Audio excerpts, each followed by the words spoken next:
자, 오늘 6월 16일 마감 시황 말씀드려 보도록 하겠습니다. 오늘 어차피 저기 멤버십 영상도 보내드릴 거니까 마감 시황을 좀 짧게 할게요. 일단 외인 매수세 지속됐다라는 거 긍정적으로 보고 있습니다. 오늘 외인이 코스피에서 4,280억 매수를 했고, 코스닥에서도 732억, 선물에 3,100억, 3대 시장 전부 다 매수 들어왔고, 기관은 이제 코스피에서 2,100억 정도 매도를 하는 모습이었는데, 최근에 기관의 이제 수급들이 좋지 않죠. 그래서 말씀드리지만 저는 그렇게 생각합니다. 일단, 중국, 회사가 미국에서, 양극재 응제 공장을 허가받았다는 게 상당히 부담으로 보이는 거죠. 계속 말씀드렸던 것이피 우리나라는 미국을 등에 업고 나서 이제 중국한테 깝치고 있는데, 실제 미국과 중국은 지금 화해 무드까지는 아니더라도 경제적으로 어느 정도 협상을 해 나가는 거죠. 어떻게 보면은 그게 맞는 겁니다. 실제 경제를 위해서 이익을 위해서 외교를 해 나가는 거니까요. 우리나라가 너무 지금 극단적으로 가고 있는 게 아닌가 계속 우려를 말씀을 드렸고, 방송할 때부터 말씀을 드렸으니까, 제가 빅리그 한 게 뭐 3월 1월였으니까 그때부터 지금까지 계속 정부의 태도는 변화가 없고, 그러다 보니까 실제 지수는 올라가는데 경기는 안 좋아지는 거예요. 그러니까 우리나라가 계속 이제 중국의 리오프닝 기대하고 뭐 이런 것들이 있지만은, 리오프닝을 기대를 하면 뭐합니까? 우리나라의 훈풍이 불지 않고 있고, 실제 우리나라가 일본에는 되게 많이 나가고 있는, 해외로 이제 여행을 나가고 있지만 중국 관광객들 우리나라에 들어오지도 않고 있는 상황 아닙니까? 그런 것들이 사실은 우리 시장을 좀 누르고 있는 게 아닌가.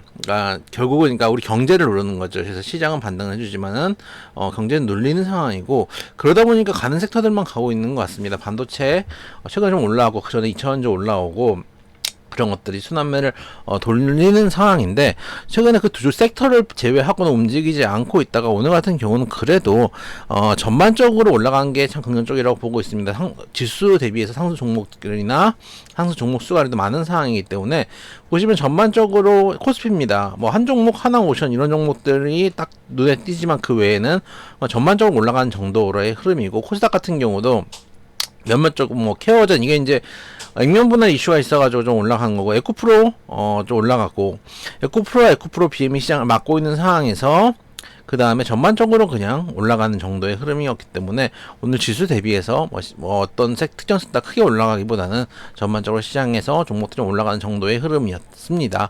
이번 주에 이슈들이 많았고, 사실은 정말 아쉬운 시장입니다. 왜 그러냐면 이슈들이 상당히 시장 우호적으로 끝났고, 실제 미국 시장은 상당히 강하게 움직였고, 일본 시장은 계속 신고가를 찍고 있는 상황인데, 그러니까 어떻게 보면 저는 일본 시장이 되게 얄미운 게 뭐냐면은, 이게 지금 일본 시장 월봉이거든요. 지금 거의 신고가를 돌파한 정도가 아니라 지금 계속 이제 고점을 높여가고 있는 상황인데, 우리나라 지금 상황하고 좀 많이 다르잖아요.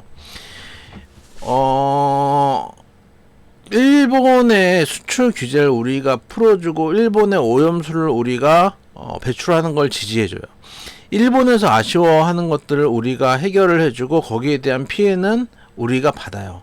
왜냐하면 일본 기업들이 수출을 하게 된다, 다시 수출 규제가 풀려서 수출을 하게 된다면, 우리가 이제까지 다 자체적으로 기술을 개발해가지고 반도체 소재 업종을 개발했는데 그쪽에서 피해가 있을 것이고, 지금 우리나라 계속적으로 그 무역 적자가 이어지고 있는데, 사실 일본은 대표적인 무역 적자국이거든요. 그럼 무역 적자가 커질 것이고, 우리나라 경제는 계속 위축될 수밖에 없는 상황입니다. 우리나라 최근에 이제 저는 계속 그걸 생각하는데,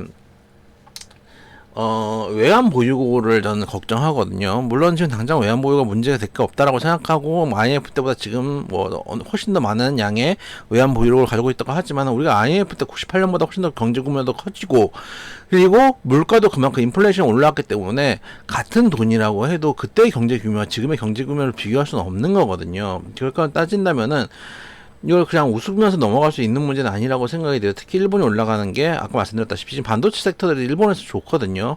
결국 우리나라에서 일본 경제 도와주는 꼴이기 때문에 왠지 더 얄미워요. 한일전 때 저는 축구 한일전을 하면 열심히 한국을 응원하는 입장이기 때문에 더더욱 그런지 모르겠습니다. 이 일본의 상승이 우리가 해야 될 걸 지금 일본이 하고 있는 건 아닌가라는 얄미움이 있어요. 그래서 우리나라는 지금 뭐 볼까요? 우리나라 차트는 우리나라 차트를 한번 보면은 우리나라는 지금 뭐 분봉상 일본상 보면은 이제 바닥권에서 기어 올라오고 있는데 지금 일본은 신고가를 떴으니까 우리나라로 따진다면 지금 한 3,500, 3,600 이렇게 갔다는 얘기죠. 우리나라가 할 수 있는 것들을 지금 일본에게 주고 있는 건 아닌가라는 아쉬움이 있습니다. 그래서 어쨌든간 이번 주 이렇게 지나갔고, 또 우리나라 또 안 좋은 이슈들도 있었죠. 5종목 연속 하한가, 바른경제연구소인가요? 거기 또 문제가 있었는데 자세한 것들은 우리 멤버십 영상에서 마저 이야기를 하도록 하겠습니다. 국회에서 또 제가 주워 들은 것들도 있으니까요. 그런 것들은 이제 멤버십 영상에서 마저 이야기하고 리뷰 영상은 간단하게 마감하도록 하겠습니다.